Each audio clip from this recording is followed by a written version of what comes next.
Oh, j'ai même pas vérifié si le micro il était bien branché, s'il était... Ça doit le faire, bref, j'espère. Ouais, ça fait plus d'un mois que j'ai pas fait de vidéo.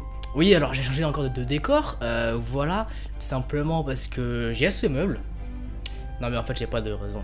Je voulais que ça soit dans mon décor et trouver une pièce où je peux tourner, parce que j'avoue que la grande pièce où je tournais précédemment, dans une dernière vidéo, je kiffais pas trop. Donc là je retourne aux origines, en vrai.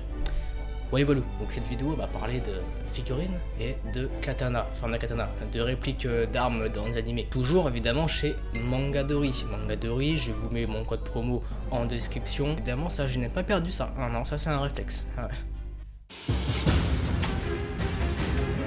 On va parler de katana de chez Mangadori. Donc ce que je souhaite acquérir, et ce sont plus des katanas lambda genre acier et tout. Non, il y a des nouvelles gammes de répliques, vais-je dire, qui sont sur le site en fibre de verre. Donc ce sont des répliques en fibre de verre, tout comme cette arme ici, celle de Escanor, la hache Rita, qui est en fibre de verre avec une barre de métal à l'intérieur.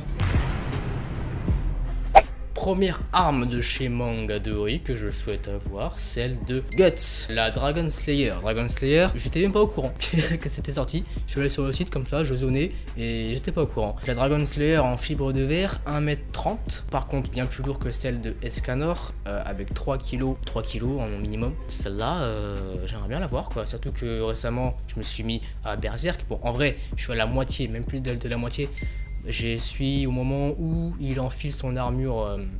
Bref, tu connais pour toi qui a lu Berserk. Les autres, tant pis. Passons à la seconde. Dispelda, ça se dit comme ça je crois, dans Black Clover. En vrai je n'ai pas vu Black Clover. Bon en réalité j'ai regardé vraiment allez, les 10 premiers épisodes. Ça m'a cassé les... Voilà, on dit plus trop de gros mots apparemment.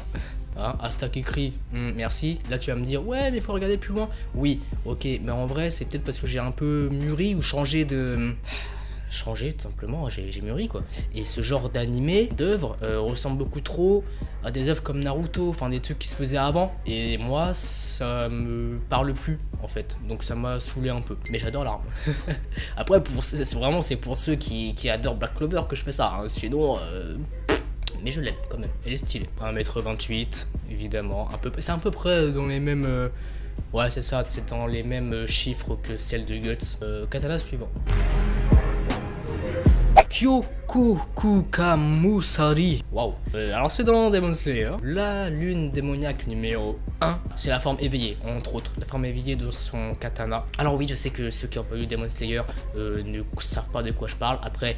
il y a TikTok qui existe maintenant, je pense que vous avez vu des edits hein, sur ce personnage, Kokushibo il me semble. Bref, la forme éveillée de son katana à Kokushibo, donc 145 cm, 1m45 et 3 kg. Zabuza, j'aimerais trop faire un cosplay de Zabuza aussi. Donc Zabuza, il n'y a pas les centimètres par contre sur cette arme. Mais je me dis, allez, on peut la prendre, histoire de... Juste comme ça, visuel, elle m'a l'air lourde.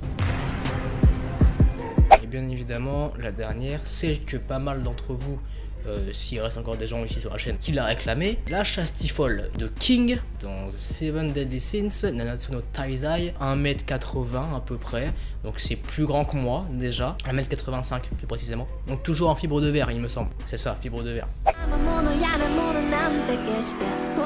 Alors là je suis sur Shinsekai, je sais pas si vous connaissez, c'est un site de figurines. J'ai acheté sur Shinsekai, je sais pas si vous la voyez, avec la figurine de Doflamingo. Donc en figurine, j'aimerais terminer, je sais pas si vous voyez tout le meuble ici. En fait ça va être un genre de champ de bataille, vais-je dire, qui met en place les figurines de Wano Kuni dans One Piece. Donc là il me manque pour moi Marco, cette figurine là.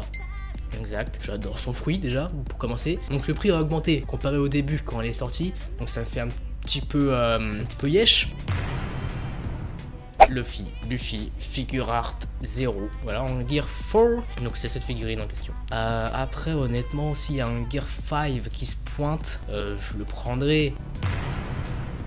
Eustace Captain Kid, mesurant 24 cm. Bon, ça, c'est dans la théorie. Apparemment, ça mesure bien plus. Bon, tu le vois très bien à l'image. Un effet de grandeur et tout. Bref, on verra ça quand on ouvrira les colis, si un jour je les ai. Et la dernière, qui fait partie du coup du trio Luffy, Eustace Kid et... Trafalgar Law 24 cm, figure art 0, toujours pareil. Donc voilà, ces 3 figurines là, j'aimerais bien les acquérir, me les procurer. Je vais toutes les mettre ici, ça va faire un genre de gros Wano Kuni battle, tout ça. Alors oui, je sais que Wano Kuni sans Big Mom, c'est pas Wano Kuni, mais honnêtement, Big Mom, je m'en fous. Donc voilà, le petit résumé de ce qui va peut-être se passer sur la chaîne dans les semaines, mois à venir. Toujours pareil, mon code promo de Mangadori dans la description, hein, n'oublie pas. Allez, bye bye.